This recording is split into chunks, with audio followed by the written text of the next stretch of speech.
Okay, quick challenge. Everyone, raise your hand if you have ever heard this or say this. You just don't understand me. Okay, now keep your hand raising up if it happened during your teenage years. Okay, interesting, right? So what if I told you that the thing is not just about the attitude, but it's actually brand science? Ladies and gentlemen, my name is Yu, and the reason why I'm presenting here today is because I want to share with you some of my opinions as well as a discussion about the topic of communication and the teenage brain.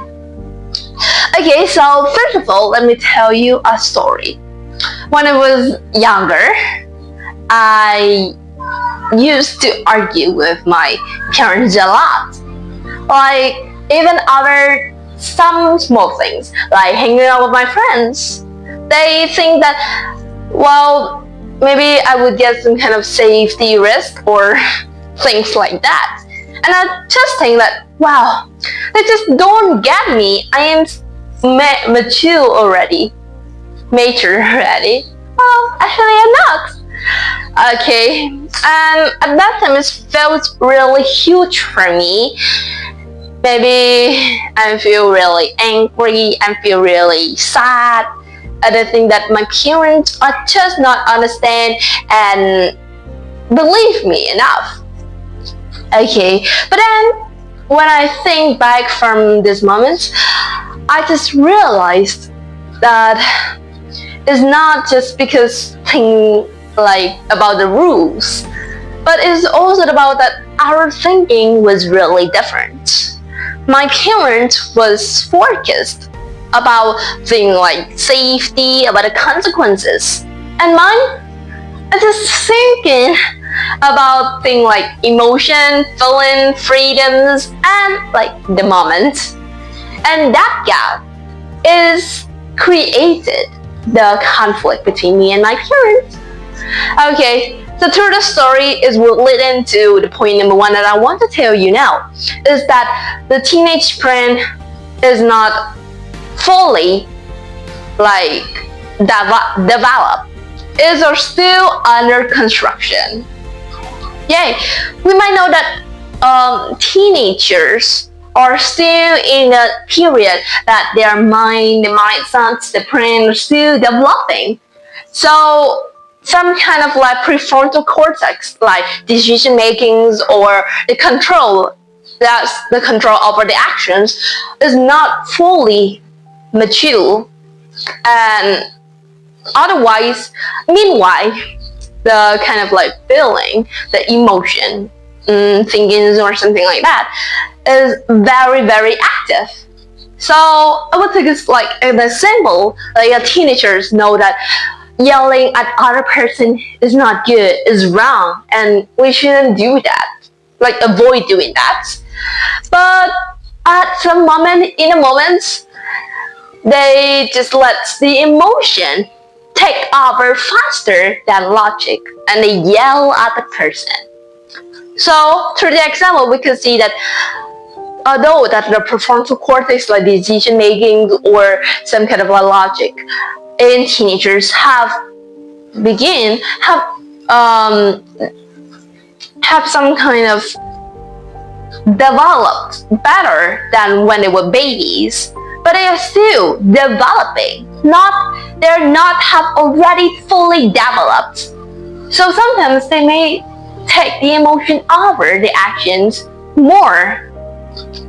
Okay, so through this, we will see like, though instead of saying like, why do you like it? We could give out a better like ways to approach, like, what do you think is better?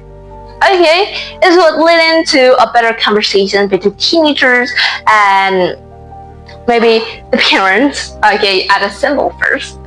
Okay, so it's what led into point number two that I would tell you at this time. Okay, so it's about that between the communications, not just between with teenagers, but everyone, listen. We need to listen to them, not just take it over and control them.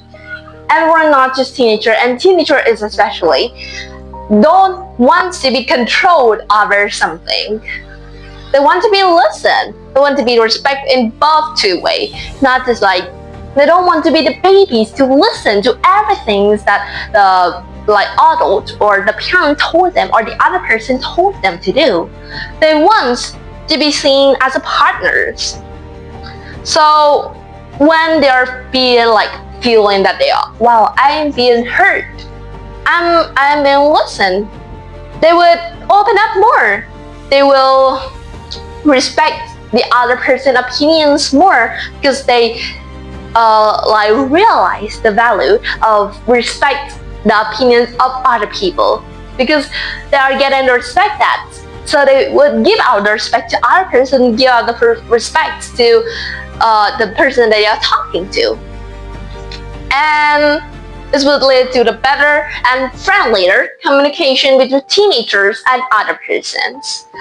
Okay, so take an example, instead of using why do you do that? It's not good at all. What is your problem? Stop it. End the discussion right now and get out thinking about your mistake. Oh, it will seem like, wow, the teenager will say, why? Why do you control me? I know that I'm wrong, but what do you control me? What's the matter with you? Okay, as we learn to a conflict, arguing, and things like that in a negative way. But instead of that, we could say well, how is this matters to you? What do you think about that? What is the struggling? What is the problem with you? Could you share it with me? Wow, it's a friendlier way, which the teenagers feeling that they are being heard, where they could feel that I can share. I can share my thinking, my thoughts with this person.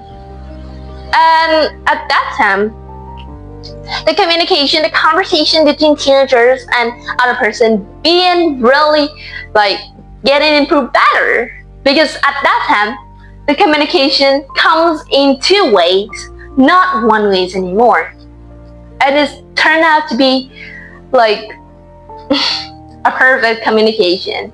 Okay, so maybe the teenagers is not really, the problem is that it's not that teenagers are too hard to talk to, but actually it's about that how we approach it, how we could make the teenagers being comfortable to share the problem with us. And it's also the end of my discussion today and my opinion sharing. I hope that you would find some valuable points and could see some change, some kind of things that you could improve to make the conversation between you and some teenagers being better, not awkward, but comfortable and in a positive way. Okay, so I think it's the end of my speech today, and I hope that you will like it. I'm really glad that you are still listening here to me to this time. Okay, so I think it's time to say goodbye. Goodbye, and see you in my next video. Bye!